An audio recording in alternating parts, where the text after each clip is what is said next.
नमस्कार दोस्तों, आप सभी का हार्दिक स्वागत है पवई न्यूज में। 5 अगस्त 2019 को धारा 370 हटाने के बाद कश्मीर और लद्दाख दोनों को यूनियन टेरिटरी बनाया था, लेकिन जम्मू कश्मीर की यूनियन टेरिटरी को विधानसभा दे दी, जिससे यहाँ के लोगों को लीडर्स मिलेंगे जो इनकी बातें विधानसभा तक ले जाएंगे। लेकिन लद्दाख को विधानसभा नहीं मिली, जिसके कारण लद्दाख में ब्यूरोक्रेसी आ जाएगी, जिससे अधिकारियों का शासन रहेगा, तो लद्दाख में डिक्टेटरशिप हो जाएगा और विदेशी प्राइवेट कंपनी जो लद्दाख में होटल्स बना रहे हैं, टूरिस्ट प्लेस बना रहे हैं, इंफ्रास्ट्रक्चर बिल्ड कर रहे हैं, जिसके कारण जो लद्दाख नेचर से मिलता जुलता है अब यह भी नष्ट हो रहा है। इसलिए यहाँ की जनता आंदोलन कर रही है और शेड्यूल 6 में जोड़ने की मांग कर रही है। शेड्यूल 6 जो कि जनजातियों के लिए होती है कि डिस्ट्रिक्ट लेवल पे अलग कानून बनाने का अधिकार मिलता है। ऑटोनॉमस डिस्ट्रिक्ट काउंसिल जो कि राज्य के कुछ खास एरिया को अधिकार देता है, और जबकि धारा 370 पूरे राज्य को अधिकार देता है, जिससे जो प्राइवेट कंपनियां पूरे इकोसिस्टम को नष्ट कर रही हैं।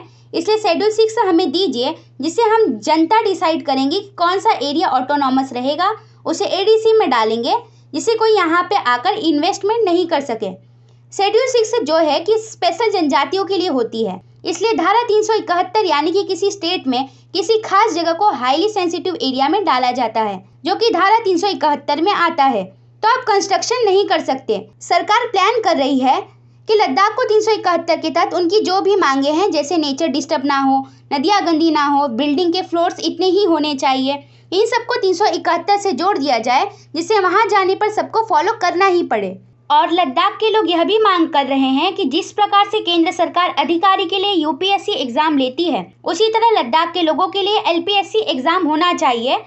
जो वहाँ के लोगों को एडमिनिस्ट्रेशन दे सके, जिससे वहाँ के लोग रहेंगे तो शासन अच्छे से हो सकता है। और लद्दाख के लोगों का यह भी कहना है कि लोकसभा में एक ही सांसद हैं, कम से कम 2 सांसद होने चाहिए, और राज्यसभा में एक भी नहीं है तो एक आदमी होना ही चाहिए। इसलिए सरकार लद्दाख में धारा 371 लागू करने का प्लान कर रही है।